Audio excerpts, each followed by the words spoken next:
Bonjour à tous. Que font ces chars américains qui circulent un peu partout sur les rues de France? Vous les avez peut-être vus, il y en a beaucoup dans la presse régionale, je vais en parler. Vraiment beaucoup. Eh bien, ça a à voir avec une conférence de presse d'un des grands chefs de l'OTAN qui vient d'avoir lieu et qui est délirante. Je vous disais que certains faucons voulaient accélérer les choses, nous précipiter vers une troisième guerre mondiale. On en parle un peu moins dans l'actualité en ce moment parce qu'il y a tout le barnum sur la motion de censure, etc. Mais il faut quand même s'intéresser à ça parce que ça se passe en parallèle. Accélérer les choses avant l'investiture de Trump le 20 janvier 2025 et sa promesse de paix, bien sûr, et de négociation.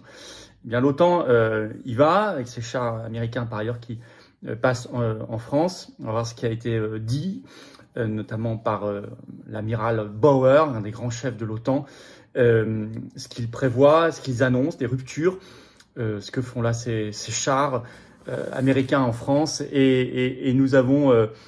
même l'Allemagne qui est en train de compter ses bunkers, on demande à faire la même chose en France. Enfin, bon, je vais vous expliquer tout ça dans cette vidéo. Il ne s'agit pas du tout d'alarmer, il s'agit de prévenir, d'alerter, ce qui est un rôle très important pour mettre en échec totalement ces faucons. Évidemment, il faut que les Français se battent pour la paix. Alors évidemment, il faut la motion de censure, il faut empêcher le gouvernement français de pouvoir participer à tout cela. C'est pour ça, rien que pour cela, bon, ça fait des mois qu'on le dit, la motion de censure et la démission de Macron serait une excellente chose, ça bloquerait tout en France. Mais au-delà de ça, il faut un raz-de-marée populaire. Voilà. Donc, on va en parler dans notre direct ce vendredi soir, le 29 novembre à 19 h. Soyez là, gros direct. On va reparler de ça et tout le reste, toute l'actualité explosive en France, dans le monde. Peut-être démission de Macron, les révélations de Raoult, il y a beaucoup de choses. Et toutes vos questions, surtout sans interdit, sans tabou, sans langue de bois. À 19 h, soyez là, ramenez du monde ce vendredi 29 novembre sur la chaîne. Le lendemain, je suis à Hénin-Beaumont, grosse réunion publique ce samedi 30 novembre, 15 h, entrée gratuite. Le lien d'inscription pour Hénin-Beaumont, il vous reste peu de temps. Inscrivez-vous, c'est très recommandé de s'inscrire. Et par ailleurs, donc ça va être un grand moment, soyez là, ça vous verra tous. Et bien sûr, le raz-de-marée, je l'évoquais, pour la grande manif nationale ce dimanche 1er décembre. Rendez-vous Paris, 14 h, place du Palais Royal. Il fera beau, il y aura un monde fou, il y aura des intervenants incroyables comme Frédéric Aiguille, comme Myriam Palomba, Philippe Murer, Jacques Cheminade, des associations pour la paix, des représentants de VIA. Enfin, ça va être vraiment, soyez là pour la paix, raz-de-marée populaire pour la manif nationale. Par ailleurs, 17 manifs partout en France organisés par les Patriotes. Vous allez en page d'accueil du site les-patriotes.fr pour trouver partout en France ce week-end, ou sur notre canal Telegram, Les Patriotes par exemple, ou ma page Facebook. Voilà, écoutez, moi je vous attends. Voilà, merci de partager cette vidéo par un petit clic gratuit sur s'abonner en dessous. Abonnez-vous à la chaîne, vraiment ça va aider énormément au partage des vidéos. Pour vous c'est un clic gratuit, ça aide tellement au référencement que je vous en remercie. Puis je vous attends, patriotes. Voilà, j'ai besoin de vous. Il faut venir. La paix ne se construit pas seule. La paix se construit et s'impose ensemble. L'avenir, la liberté aussi, la souveraineté, le Frexit, la sortie de l'OTAN, dans le plus grand mouvement souverainiste et de résistance de France qui s'appelle les Patriotes. Nous sommes là. Il n'y a plus que vous qu'on attend. Alors venez. Adhérez ou réadhérez si vous n'êtes plus à jour, ou faites un don au mouvement qui n'a pas d'autre source de financement. Nous arrivons à la fin de l'année, c'est le moment de défiscaliser massivement pour vous. C'est défiscaliser tout ça aux 2 tiers de vos impôts, je vous rappelle. Donc profitez-en, faites baisser vos impôts. C'est la fin de l'année, ça sera remis à zéro les compteurs le 1er janvier 2025. Et puis vous êtes là dans des belles valeurs, des grandes valeurs, des beaux combats concrets. C'est ça les Patriotes, c'est une grande famille, je vous attends maintenant. Remettez pas à demain. Vous pouvez adhérer, réadhérer dès maintenant par le premier lien sous la vidéo en description. Faire un don au mouvement pour nous permettre de faire ces actions et de les financer par le deuxième lien sous la vidéo en description. Sinon les liens sont sur les-patriotes.fr, notre site. Bienvenue, bravo à tous. On y va. Troisième guerre mondiale, l'OTAN veut accélérer les choses. Frapper en premier. Ça, vous allez voir, c'est issu d'une conférence de presse. Ces chars américains qui se baladent en France, ça ne dit rien de bon. Alors, les annonces folles de l'amiral de l'OTAN, il est néerlandais, Rob Bauer. Alors, il y avait une conférence de presse qui est passée trop inaperçue, en tout cas en France, pas partout. À Bruxelles, ce 25 novembre, du président du comité militaire de l'OTAN, rien que cela, l'amiral néerlandais Rob Bauer. On a déjà parlé de Rob Bauer sur cette chaîne, et là, vous allez voir, il est allé assez loin. L'agence de presse Reuters en a parlé le 25 novembre dans une dépêche. Le titre, un haut responsable de l'OTAN appelle les chefs d'entreprise à se préparer au scénario de la guerre. Au scénario de la guerre, c'est entre guillemets, c'est lui. Je vais vous dire ce qu'il a dit, je vais citer. Les entreprises doivent être préparées à un scénario de guerre, dit l'amiral Rob Bauer, dirigeant de l'OTAN, et ajuster leurs lignes de production et de distribution en conséquence. Parce que si ce sont les militaires qui gagnent des batailles, ce sont les économies qui gagnent les guerres. Par ailleurs, il précise son scénario de guerre. Autre dépêche de Reuters ce 25 novembre, OTAN, les alliés devront dépenser plus de 3% de leur PIB dans la défense, dit un fonctionnaire, il s'agit de Rob Bauer. afin, je cite, de mettre en place les nouveaux plans de défense de l'OTAN. Donc jusqu'ici, il disait c'est 2% du PIB, maintenant il passe à 3%. Donc c'est une augmentation de 50% quand vous passez de 2 à 3. C'est considérable. Je ne dis pas que la France ne devrait pas le faire pour elle-même.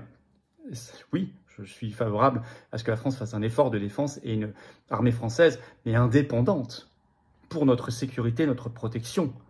Et certainement pas et pour défendre la paix, pour garantir la paix, certainement pas pour participer au nouveau plan de défense de l'OTAN, comme le dit l'amiral Rob Bauer. Et surtout, possibilité, je cite, de lancer des frappes préventives sur des cibles militaires russes. Alors voilà ce qu'il a déclaré, je cite, « Nous changeons notre attitude quant à la manière dont l'Alliance devrait agir. Notre objectif n'est pas d'attendre que nous soyons attaqués, mais de toucher les lanceurs ennemis et autres cibles clés afin de réduire sa capacité d'agressivité. » Je cite toujours, « La chose intelligente à faire est de ne pas attendre, mais de frapper des lanceurs en Russie au cas où ils nous attaqueraient. Nous avons besoin d'une combinaison de frappes de haute précision qui désactiveront les systèmes utilisés pour nous attaquer et nous devons frapper en premier. » Bon. Alors moi, je viens qu'on me vende tout sur l'alliance défensive, la garantie de la paix, etc. Voilà ce que dit un amiral, chef président du comité militaire de l'OTAN en conférence de presse. Voilà. C'est quand même extrêmement révélateur. Ça sent l'accélération voulue avant l'arrivée de Donald Trump, bien sûr, au pouvoir le 20 janvier 2025, j'en parlais. D'ailleurs, il y a quelque chose qui vient de les gêner cette semaine, c'est que Trump a nommé, on en reparlera dans notre direct ce vendredi à 19h, il vient de nommer son émissaire pour la paix en Ukraine. Et c'est un profil extrêmement intéressant. Alors, la presse reprend tout ça. Par exemple, en Allemagne, le journal allemand Das Bild, ce 26 novembre, titre « Des troupes terrestres de l'OTAN bientôt en Ukraine ?» Et forcément, après une conférence de presse pareille, en faisant parler l'expert militaire Carlo Mazzala, qui parle de beaucoup de mouvements en ce moment, par crainte de Donald Trump. Bon, ça veut tout dire. C'est non pas par crainte même de Poutine, c'est par crainte de Donald Trump. Je cite un extrait de Bild. À cet égard, beaucoup de choses bougent actuellement en France, en Grande-Bretagne et en Pologne, a expliqué donc l'expert militaire Massala. On rappelle le plan franco-britannique révélé par Le Monde cette semaine d'intervention terrestre en Ukraine. En ce qui concerne l'Allemagne, Massala a déclaré « L'Allemagne est à l'écart de la plupart des développements, tant mieux pour l'Allemagne. Cependant, le ministre fédéral de la Défense Boris Pistorius poursuit apparemment l'objectif de remettre l'Allemagne en jeu. » Pour l'instant, l'Allemagne n'est pas sur la position belliciste de la France et elle a bien raison, mais ça pourrait changer. Alors, notamment, on apprend côté Allemagne que l'Allemagne est en train de, je cite, compter ses bunkers et abris. C'est Le Monde qui fait un article ce 25 novembre. Le titre, l'Allemagne dresse un inventaire des bunkers et abris en cas d'attaque. Je vous rappelle, je vais vous lire un extrait de tout ça, mais je vous rappelle qu'il y a quelques jours, les gouvernements suédois et finlandais qui viennent de rejoindre l'OTAN ont envoyé à toute la population de leur pays par boîte aux lettres, par courrier, un livret pour se préparer à la guerre. Bon, ils doivent être ravis d'avoir rejoint l'OTAN et l'Union européenne il y a quelques années. Au passage. Alors, justement, je vais lire l'article du Monde sur les bunkers. Dans un contexte de tension accrue, enfin un extrait, dans un contexte de tension accrue avec la Russie, l'Office fédéral allemand pour la protection des populations et l'assistance en cas de catastrophe, qui est l'équivalent de la protection civile en France, a annoncé qu'il lançait un inventaire des bunkers et abris où la population allemande pourrait trouver refuge en cas d'attaque. Tous les bâtiments, propriétés privées comprises, qui pourraient servir d'abri, tels que les caves, les garages et les stations de métro, sont en train d'être inventoriés, a déclaré un porte-parole du ministère de l'Intérieur allemand dans un point de presse régulier à Berlin. Un répertoire numérique de tous les bunkers sera établi afin que les gens puissent les trouver rapidement à l'aide de leur téléphone portable, a-t-il ajouté. Les citoyens seront également encouragés à créer des abris à leur domicile, je cite toujours Le Monde, en aménageant leur cave ou leur garage, a-t-il continué. Incitation à créer des bunkers chez soi. Le quotidien allemand Bild a qualifié ce plan d'offensive bunker dans un pays de plus en plus inquiet d'une potentielle menace russe. Alors, le gouvernement allemand a donné des informations précises sur tout cela. Je cite toujours Le Monde. Depuis le début de la guerre en Ukraine en février 2022, les autorités allemandes ont stoppé les mises en vente des ouvrages fortifiés en leur possession. Plus de 300 bunkers avaient été vendus par l'État et ses administrations depuis 2005, donc ils ont arrêté la vente. Les points clés de ce programme de développement d'abris ont été adoptés lors d'une rencontre entre des hauts responsables allemands en juin. Et au même moment, vous avez des chars américains qui se baladent sur les routes de France, un peu partout. Et c'est bien dans le cadre, on le sait par la presse locale, je vais vous citer, dans le cadre de l'opération américaine et de l'OTAN Atlantic Resolve, qui est la réponse, je cite sa définition officielle, la réponse des États-Unis dans le cadre de l'OTAN à la guerre russo-ukrainienne, en fait, c'est une opération qui date de la prise de la Crimée en 2014, mais qui a été considérablement renforcée depuis 2023. Alors, vous avez plein d'articles dans la presse locale parce que les chars sont partout, les chars américains. Par exemple, France Bleu, ce 21 novembre, des chars américains transitent, c'est le titre, je cite, des chars américains transitent par le Pays Basque dans le cadre d'une opération militaire. On parle de plusieurs dizaines de chars dans l'article, avec les photos, ou bien le journal de Saône-et-Loire, le JSL du 25 novembre, qui parle exactement de la même chose, mais dans un autre coin de France, donc cette fois-ci pour le Charolais, par exemple. Alors, bon, entre le plan bunker, les chars américains et cette conférence de presse, on est quand même dans du sérieux. Je veux quand même que chacun mesure les choses. Vous savez, on ne joue pas avec la guerre. Certains peuvent se dire, mais peut-être que c'est juste des mots. Peut-être. On l'espère tous. Mais vous savez, il suffit qu'en face, quelqu'un ne considère pas que ce sont que des mots et appuie sur un bouton et ça déclenche quelque chose. Et ensuite, vous ne maîtrisez plus rien. On ne joue pas avec cela. Ça n'est pas possible. Il n'y a pas de stratégie comme ça. On ne joue pas avec ces sujets-là. C'est du très sérieux. Alors, ce qui les gêne dans leur plan, c'est pour ça qu'il y a aussi cette phase d'accélération, c'est que Trump vient de nommer un émissaire, un ancien général pour la paix entre l'Ukraine et la Russie. Je vous en reparlerai. Il faudra développer tout ça. Et vous savez que, je vous en dis juste un mot, mais je développerai dans le direct. Ce jeudi 28 novembre, le Parlement européen a voté une résolution pour demander à la Géorgie de revoter.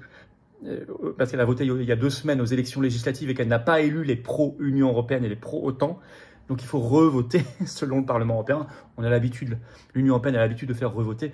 Et je vous signale que j'ai vérifié, pas une seule eurodéputée française n'a voté contre cette résolution qui appelle à faire revoter. Que vous le sachiez quand même. D'aucun parti politique de LFI, ORN, LR, PS, macroniste, Vert, PCF, aucun. Pas un, pas une n'a voté contre ça. Or ça, c'est la guerre. Ça, c'est tout récent, 28 novembre, Parlement européen. Je vais partager la feuille de vote sur mes réseaux sociaux, que vous puissiez vérifier. Alors, bien sûr, dans ce contexte, motion de censure, évidemment, pour faire tomber Barnier, mais Macron derrière, pour le pousser à la démission. Il n'y a pas à négocier là-dessus. On devrait même voter à la destitution depuis longtemps. Ils ont rebloqué. Mais ça ne suffit pas. Il faut un raz-de-marée humain, populaire, patriotique pour la paix. Venez très nombreux, faites venir. Ce sera parfaitement sécurisé, bien sûr. C'est ouvert à tous, toutes les familles aussi, tout le monde. Ce dimanche 1er décembre, Paris, 14 h, place du Palais Royal pour le cortège national. Amenez les drapeaux français si vous le pouvez. Ça va être un très grand moment. Il faut un raz-de-marée pour faire une pression extraordinaire pour la paix. On a réussi fin octobre à faire une pression extraordinaire pour la motion de censure. Ça a fonctionné. Là, on va y arriver pour imposer ce sujet de la paix. Et puis partout en France, vous allez sur notre page d'accueil les-patriotes.fr, il y en a partout aussi près de chez vous, grâce à nos formidables référents et leurs équipes qui organisent des rassemblements pour la paix ce samedi et ce dimanche. Allez voir près de chez vous. Et si vous pouvez venir aussi à la Manif nationale à Paris ce dimanche 1er décembre, venez et faites venir. Vraiment, c'est important. Par ailleurs, on est en direct à 19 h sur cette chaîne.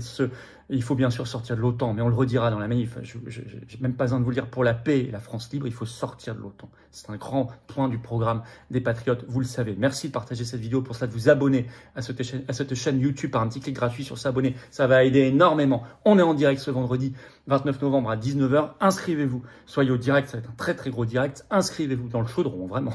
Inscrivez-vous pour les dernières heures pour Hénin-Beaumont, grosse réunion publique, j'y suis, ce samedi 30 novembre 15 h, entrée gratuite par le lien sous la vidéo en description maintenant. Et je vous attends, patriotes, j'ai besoin de vous. Il faut venir, les amis. Il faut venir. Si vous tenez à la paix pour vous et vos enfants, vos petits-enfants, aidez-nous, soutenez-nous. Nous sommes le seul mouvement qui se bouge là-dessus. Si on ne le fait pas, personne ne le fera à notre place. Mais si vous n'êtes pas là, on n'a pas de financement public, on n'a pas d'aide des banques, on n'a pas l'aide du système, on est anti-oligarchique, alors on ne pourra pas le faire. Si vous êtes là, on peut tout faire. Adhérez dès maintenant par le premier lien sous la vidéo en description. Énorme et sincère, bienvenue. Ce lien, je l'ai mis également en commentaire épinglé, une petite fiche sur l'écran maintenant et dans quelques secondes, un lien sur l'écran. Faire un don au mouvement, c'est le deuxième lien sous la vidéo en description. Ça permet de financer nos actions, sinon on ne peut pas. Les liens sont par ailleurs sur les-patriotes.fr et c'est défiscalisé aux 2/3 de vos impôts. On arrive en fin d'année, c'est le moment de la défiscalisation. Les compteurs fiscaux seront remis à 0 le 1er janvier 2025, donc ne loupez pas ça. 2/3 défiscalisation, baisse des impôts, profitez-en. Bravo aux donateurs, aux réadhérents, bienvenue aux nouveaux adhérents patriotes. Vive la France!